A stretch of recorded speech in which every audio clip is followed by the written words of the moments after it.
Hello दोस्तों, कैसे हैं आप सब? आई होप कि आप सभी बहुत अच्छे होंगे। तो दोस्तों, अगर आप पहली बार हमारी वीडियो देख रहे हैं तो वीडियो को लाइक ज़रूर कर दीजिए एंड ऐसे ही और भी इंटरेस्टिंग कहानी सुनने के लिए चैनल को सब्सक्राइब करना मत भूलें।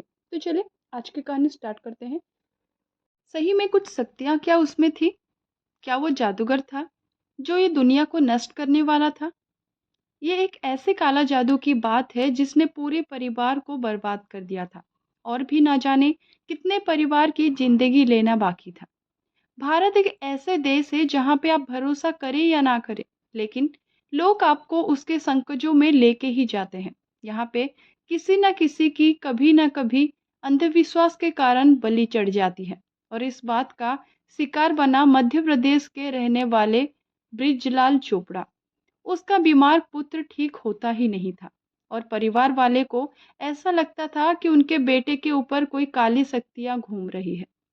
वो लोग उनके बेटे को पास में रखते हुए एक कबीले के पास लेके गए, जहाँ पे काले जादू से कुछ भी कर सकते थे। लेकिन वहां पे जो बना वो सुनकर आपके होश उड़ जाएंगे। कबीले के सरदार का नाम पार्वती था। वहां पे उनके साथियों ने एक ऐसी काली जादू की जाल बिछाई जहां से ब्रिजलाल, उनकी पत्नी और उनका 10 साल का बेटा उसमें से बाहर ही नहीं आ पाए। ब्रिजलाल अभी तो अपने बेटे को लेके कबीले में पहुंचा ही था कि वहां पे हाजिर सभी ने ब्रिजलाल को जादूगर कह के उनको घेर लिया। उनका कहना ये था कि ब्रिजलाल एक बहुत बड़ा जादूगर है और उसका मृत्यु ये संसार के लिए बहुत ही आवश्यक है। पार्वती ने अपने कबीले के आदमियों को आदेश दिया कि वो ब्रिजलाल को मार दे। वो लोग ने ब्रिजलाल को घेर लिया और उनके आसपास नृत्य करने लगे। किसी के हाथ में त्रिशूल था तो किसी के हाथ में तेज धार वाली तलवार। उसमें से एक आदमी सामने आया और ब्रिजलाल के हाथ काट दिए। ब्रिजलाल बहुत चीखा चिल्लाया, बार बार कहता रहा कि मैं जादूगर नहीं हूँ, लेकिन उनकी चीख उन लोगों के गाने में और हंसने में दब गई। ब्रिजलाल को जादूगर कहने के बाद पार्वती ने अपने लोगों से ऐसा कहा कि इसकी सारी शक्तियां उसके हाथ में है, इसलिए कुछ भी समझे बिना ब्रिजलाल के हाथ काट दिए गए। उसके बाद ब्रिजलाल कभी भी किसी के पर हावी ना हो, उसकी सारी शक्तियां भस्म हो जाए। इसलिए वो दुष्टों ने ब्रिजलाल को जिंदा ही जला दिया और देखते ही देखते ब्रिजलाल का शरीर राख में मिल गया।